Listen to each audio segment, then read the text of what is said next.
Hey guys, so I've made some progress since I made a video last, and I got some tips that I kind of want to put together for you to maybe help you not have to deal with some of the crap I've had to deal with. So one of the first things that I overlooked was this little piece right here.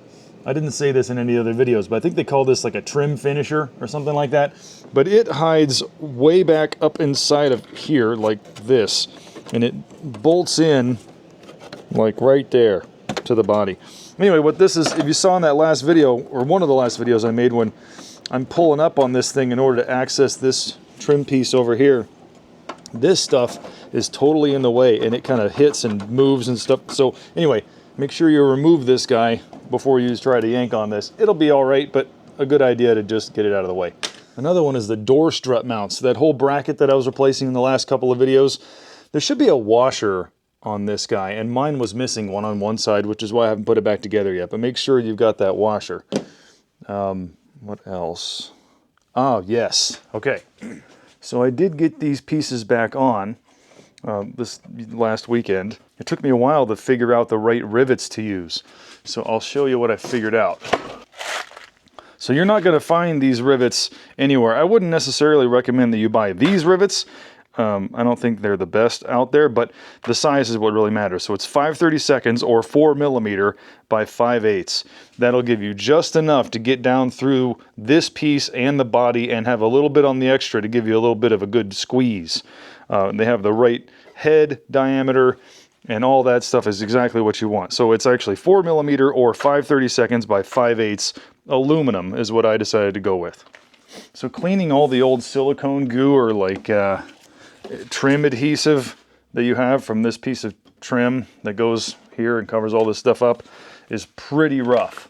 And I found, because I'm a woodworker, I got a fair amount of old crusty chisels that float around. And what I did is I just sharpened this chisel with the grinding wheel until I get a good smooth surface. I didn't have to go crazy with it like you normally do for woodworking. It doesn't have to be perfect, it just has to be sharp.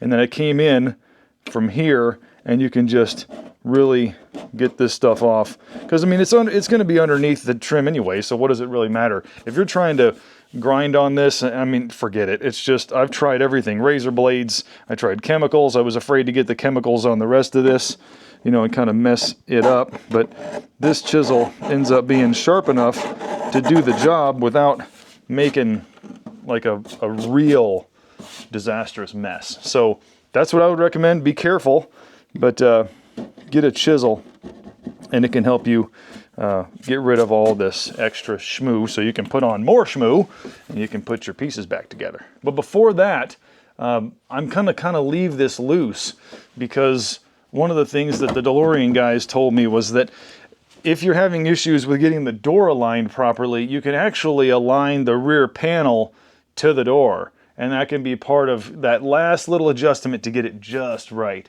So as I get the latches and all that stuff figured out, I'm going to leave this loose so I can get the door to close properly, and that way it closes nice and even and smooth every time. Then I'm going to finalize the adjustment by making this adjustable panel just right. Then I'm going to put the trim back on. So I've got a little bit of a ways. But remember, again, this inner door seal needs to face outward. So that has made the closing of the door very much easier, and that's another awesome tip. So inside here, before you put your torsion bars back in, if you're going to end up doing this job that I was doing with all this stuff here, there are 4 or 8 screws that hold in the bracket that holds on this wire harness piece here. And it's really inaccessible with that bar still in the way. So if you have the bars out and you're doing these jobs, so it took me a while to figure this out, but these bolts are a 5mm by 0.8 and by 16mm long. I got these over at Home Depot. Here is your part if you want to replace those guys. But I got 8 of them. So there's 2 here, there's 2 on the top, and then the same thing on the other side. It just bolts into that bracket. So now they're stainless steel. Use a little bit of anti-sneeze compound.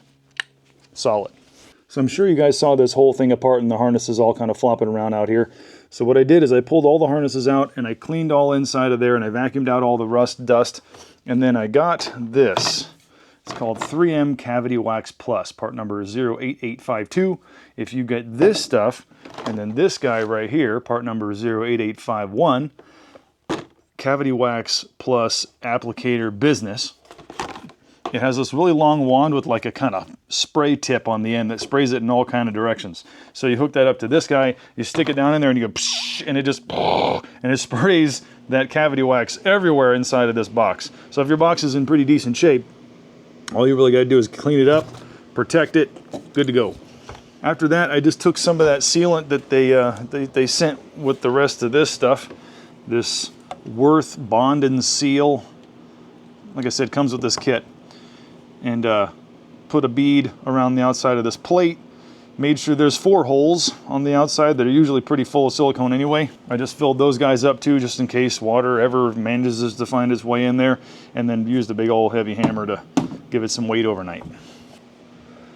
This upper panel on mine is kind of all over the place and wobbly, like it's low here and it's high here, so I can imagine that getting that T-panel back on here and getting it to look flat is going to be a pain in the butt.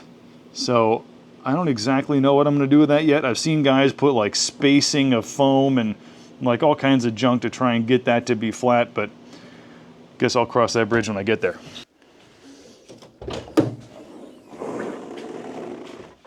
Alrighty, so a tip for reinstalling the torsion bars is that when you hook all this stuff up and you've got the bracket on your socket, because you want to have that done first, you don't want to let this thing twist and hit your rear window, bust out your window, forget all of that.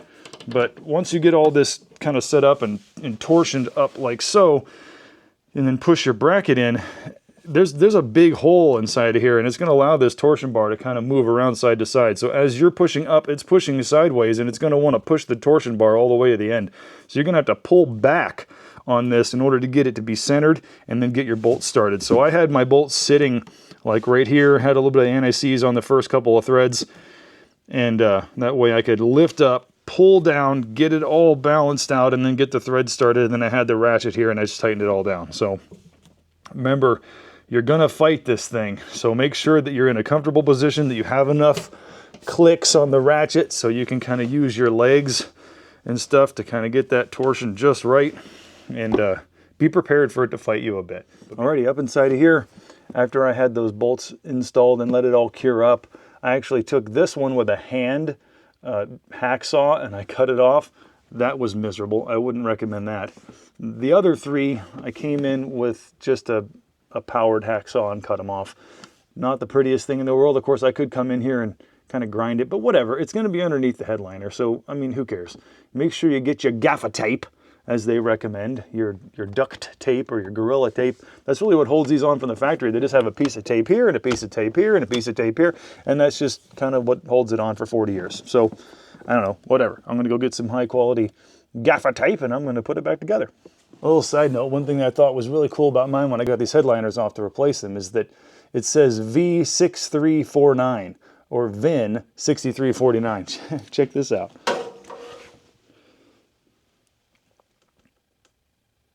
So I don't know if this is unique. I doubt it. I bet that this is probably a pretty common thing. So if you're nerd enough to try and figure out if yours has the factory doors or not, kind of cool. So another thing I'm dealing with is that this is the headliner that goes above on your door, goes above your head. And I believe that these came from, not these, but this headliner came from Delorean Go. I wouldn't buy that. I found that, as you can see here, this is like tan, and they're saying that this is light gray, and it looks like crap. So, not only that, I mean, I don't know, I could live with that.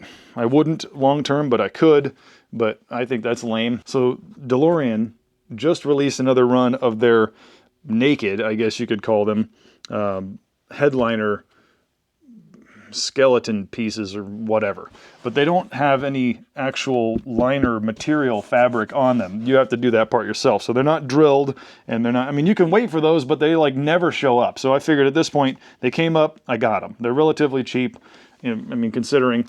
So I'm just going to do it myself. So I did some homework and I found some fabric, and I'm going to order that in. I'm going to get the 3M adhesive, and I'm just going to do it up right. A good thing to know is that that funky ass smell that these cars tend to have is because of this stuff. So inside of here and up in all of your headliner pieces is like this crusty old like fabric molded stinky rotten stuff, and it's just foul.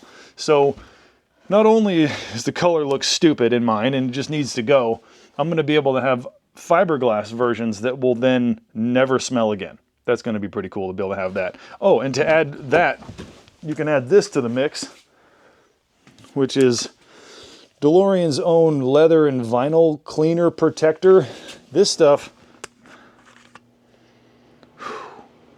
this stuff smells like what I would imagine Delorean smelling. Like it's you gotta buy it and smell it, and you'll know exactly what I'm talking about. It's it's so funny. So during this whole process, I removed the louver in the back, and you know, in nerding out while I was watching videos and stuff, I found that Delorean sells this louver reinforcement spine piece that can go on the inside. Mine actually has a crack right in here. It's really minor, but you know, it's kind of a like dual purpose. So not only does it strengthen the louver, but it also gives you this little holding piece that mounts to your engine cover as it comes up, and it latches around this really sweet DMC logo. As you can see right here. Wicked. Anyway, this thing's pretty cool. I would definitely recommend it. So here is my Wall-O DeLorean bits. Got my new latches that maybe I don't even need anymore. I'm not exactly sure. My other hood strut. Oh yeah, these are pretty sweet. So these are your lift points. They make a stainless steel version. I'm going to end up riveting those guys in there. I did get the electronic upbuild. I got the electronics upgrade kit with Bosch relays instead of the old school stuff, and a fair amount of updated parts that came in the kit. Not super easy to get a hold of that guy, but when you do see it pop up, make sure you grab it. They have a tool for changing the oil. It takes some kind of crazy square, like, I don't know. I've been working on cars forever, and I do not have this. It's a 5/16 square drive. Anyway, you're going to need that to change the oil. These guys are the ticket. These are the your little fir tree things. You're going to burn through these things, so grab a bunch of them. Oh yes, these will be probably my next video. And this is those cables that they'll sell you to fix that outer door handle problem. And then I got some other nerdy doodads and stuff. Oh yeah, this. So this is, I did some homework, and supposedly this is the stuff. So this is a 3M Auto Advanced Black Super Weather Strip and Gasket Adhesive to help me stick those seals back on the doors here. So I'm not sure yet if I'm going to try and reuse this. I mean, as you can see, there's a lot of schmoo to remove from this. So I don't know if I'm just going to get new ones or if I'm going to try and get that off of there. But anyway, I guess it's time to go to church. Well, let's get baptized. Okay. Just let it roll.